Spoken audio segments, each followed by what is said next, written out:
Last Sunday match நீங்க பார்த்துருப்பீங்க. Out of form என்னன்னு இப்பதான் நான் எக்ஸ்பீரியன்ஸே பண்ணேன். ஏன்னா நான் அப்படி இப்படின்ட்டு ட்ரை பண்ணி பார்க்கறேன், கொஞ்சம் சாஃப்டா ஆடலாம், இல்லை கொஞ்சம் அக்ரெசிவ் ஆடலாம், இல்லை கொஞ்சம் ஸ்டெப் அவுட் பண்ணி ஆடலாம்னு பார்த்தா டேரக்டா அவுட் ஆயிட்டேன். சரி, லாஸ்ட் சண்டே மேட்ச்ல தான் நம்மளுக்கு அப்படி ஃபார்ம் போயிடுச்சு. இன்னைக்கு மேட்ச்ல அப்படி போச்சுன்னு தெரியுமா?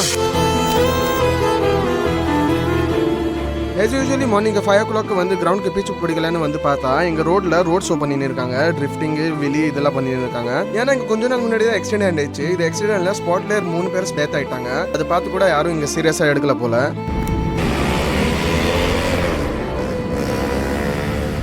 இன்னைக்கு நம்ம ஓல்ட் கிரவுண்டுக்கு போவாம இன்னைக்கு நம்ம ஃபேவரட் கிரவுண்டுக்கு தான் விளையாட வந்துக்கிறோம்.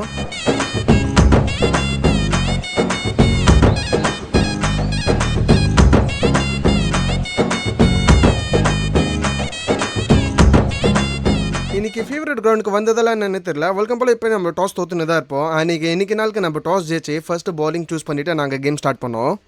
ஸோ ஸ்டார்டிங்கில் ஓகே மாதிரி தான் போய் இருந்துச்சு. ஆனால் நடுவில் ரொம்ப மிஸ் ஃபீல்டிங்காக இருக்கட்டும், கேச்சஸாக இருக்கட்டும் நாங்கள் விட்டு நின்றோம். ஸோ அதனால் கொஞ்சம் பாலர்ஸ் கூட ரொம்ப அடி வாங்கியிருந்தாங்க. ஸோ பாலிங் ரொட்டேஷன் பண்ணுறதுக்கு கொஞ்சம் கஷ்டமாக இருந்துச்சு. ஸோ அதனால் 2 ஓவர் போட்டு 1 விக்கெட் எடுத்துட்டான். அப்புறம் so miss fielding over throw 4-5 கேட்ச்லாம் விட்டு 60 ரன் கிட்ட தான் மேட்ச் வந்திருக்கோம். ஆனால் நாங்கள் 85 மேட்ச் கிட்ட எடுத்துன்னு போயிட்டோம். அப்புறம் என்ன பேட்டிங் தான். ஸோ பேட்டிங் நாங்கள் ஓப்பனிங் ஃபர்ஸ்ட் ஸ்டார்ட் பண்ணிட்டோம் நாங்கள் 2 பேரும். சரி, நீ போன சண்டே மேட்ச் ஃபார்ம் வருது. இது சண்டே கொஞ்சம் நல்லா விளான்னு பார்த்தா ஃபர்ஸ்ட் ஓவரில் 2 4 வந்துச்சு. ஆனால் கரெக்டாக லாஸ்ட் பால் 6 அடின்னு போய் அவுட் ஆயிட்டான். ஆனால் 10 ஓவர் மேட்ச் கொஞ்சம் புரியமா ஆடி இருக்கலாம்.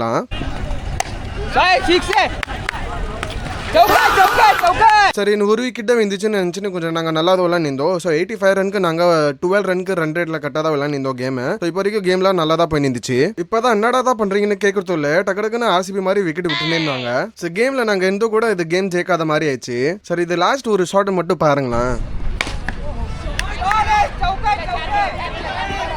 அப்புறம் என்ன, இது ஷார்ட் அடிச்சு கூட நாங்கள் இது கேம் வின் பண்ணாத மாதிரி தான் ஆயிடுச்சு.